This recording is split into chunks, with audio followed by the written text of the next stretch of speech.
the people who dream and those people who dream big have a different kind of life than the people who don't dream. And most people are just satisfied with Ed.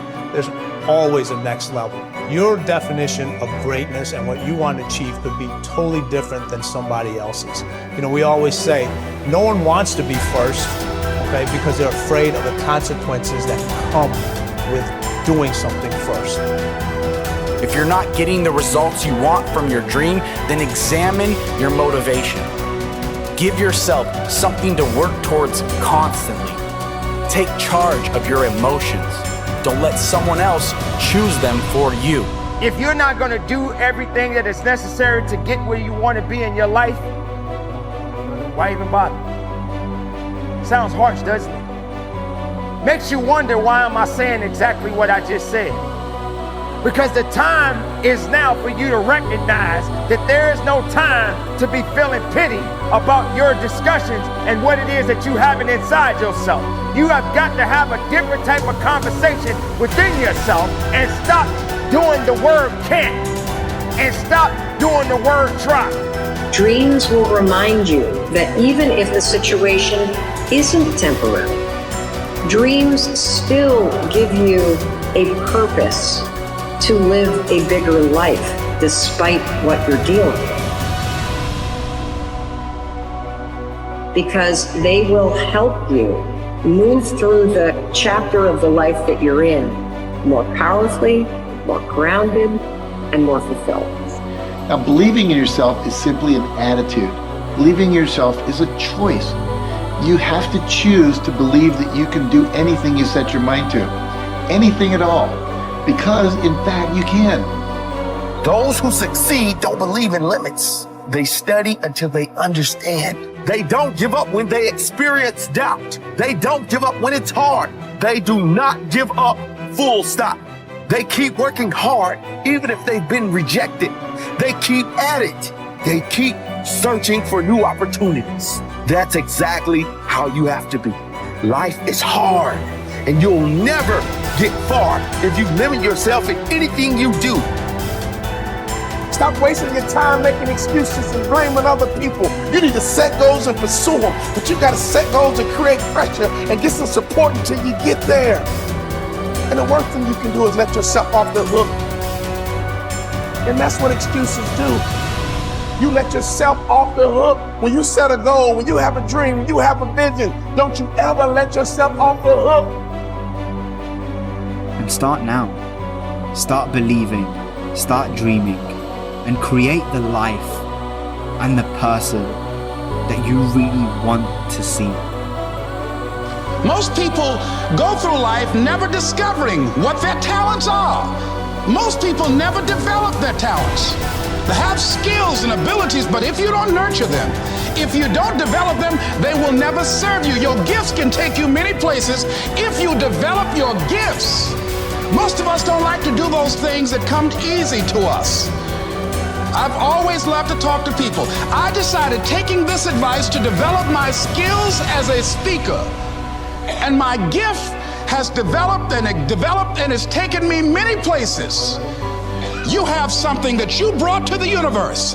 And that if you decide that my life deserves my developing this, what I do well, and becoming the best at it, and mastering myself, and seeing what I have within me, if you decide to drop your buckets where you are and develop your gifts, I grant you, you'll never ever be without. I grant you that your gifts will take you places that will literally amaze you. I grant you that if you begin to work to develop your gifts, you'll develop a strong sense of happiness. You'll get a larger vision of yourself, because part of beginning to get a larger vision of yourself, all of us need some area of our lives where we can have a feeling of competence. That people know when they think about this area, that's something you do. That you eat and sleep that. And that you do that. You do that. And people know it. And you know it. And you know that you know that you know this. If you don't know anything else, you know this. Can you tell I know what I'm doing? Oh, hello. You know this. So you've got to work on it. When other folk are having a good time, you've got to have the strength of character to concentrate, to read, to digest information. If you decide in any particular area that you're concerned about, to make a conscious, deliberate, determined effort to read one book a month in that area, in 5 years, you'll be among the top 5% experts in the world. I read a minimum of 2 books a week. The average American reads only 1 book a year.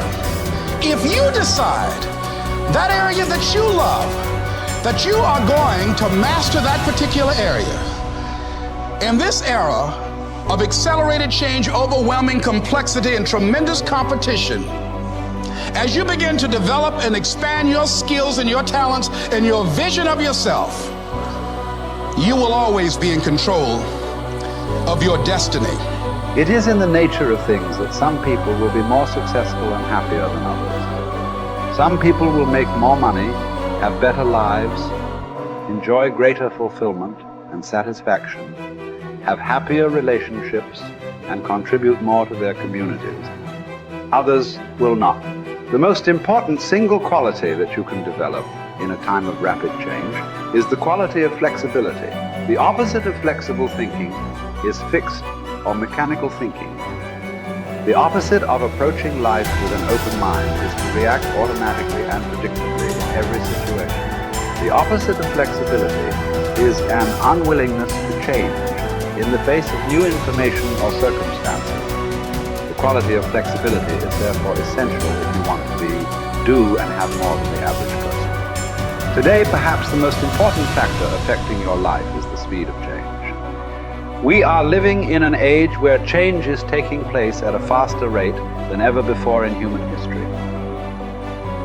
And if anything, the rate of change is increasing, year by year.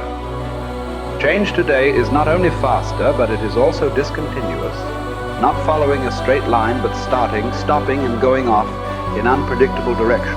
Change is coming at us from all sides in so many different ways that it is often impossible to anticipate what might happen next. By its very nature, change is unpredictable, often forcing us to scrap our very best plans and ideas overnight as the result of a completely new and unexpected development coming from a new and unexpected direction. As a result, we have to remain flexible in our thinking and in our possible courses of action. You must learn to say to remain flexible is, I made a mistake. It is amazing how much time, energy, and money is wasted because someone's ego is so large that they will not admit they have made a mistake, even one that is obvious to everyone around them. Once you say, I was wrong or I made a mistake, the issue is largely over. From then on, everybody can get on with resolving the problem or achieving the goal. But as long as a key person is unwilling to admit that he or she has taken the wrong course, everything comes to a stop. We have seen this repeatedly in national politics, where the failure of a single person to admit a mistake or blunder has led to tremendous waste of time and energy for everyone involved, and often for the entire nation. Here is the most important rule of flexibility. Be clear about your goal, but be flexible about the process of achieving it. Always be open to the influence of your superconscious mind. Remain sensitive to the possibility of serendipitous and synchronous events. Be open to ideas, inspirations, and inputs from other people. In the New Testament, Jesus said, you must become like a little child if you would enter into the kingdom of heaven.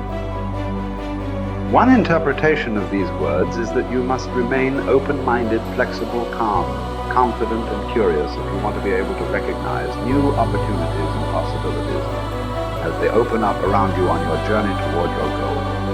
Resolve to remain flexible and open no matter what happens. Remember, there is almost always a better way to accomplish any task or to achieve any goal.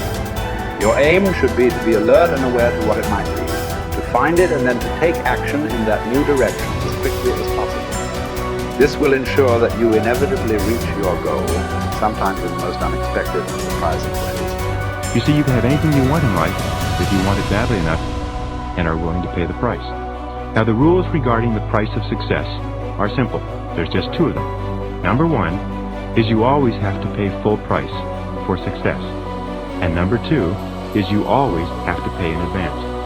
Now here are some key points on goals, and please remember these. The first key point is that your ability to set goals and to make plans for their accomplishment is the master skill of success.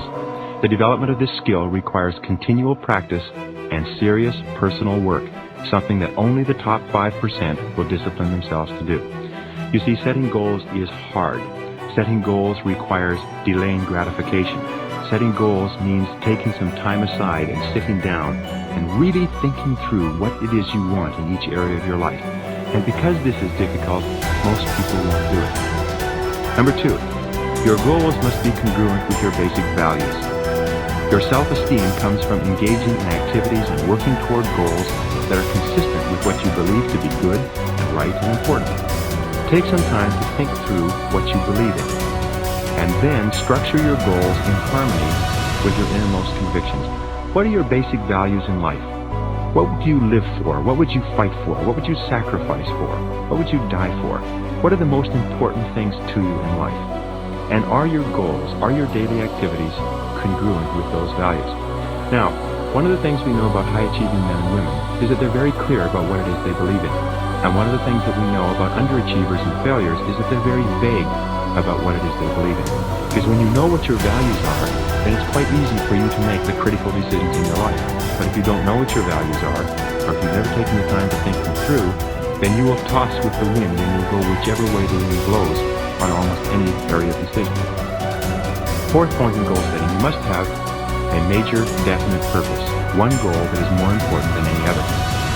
You can have many different goals, but you must have one goal which is number one. And many people ask me this question. They say, fine, well, can I have two major definite purposes? And the answer to that is no. There's a line in the Bible that says, a double-minded man is unstable in all his ways. And what it means is if you try to do two things at once, or you have two goals with equal priority, you will end up doing neither, and doing neither of them very well. The way you choose your major definite purpose is once you've listed all your goals, you ask yourself, which is the one goal, the accomplishment of which would move me more rapidly toward the accomplishment of all my other goals than anyone on this list?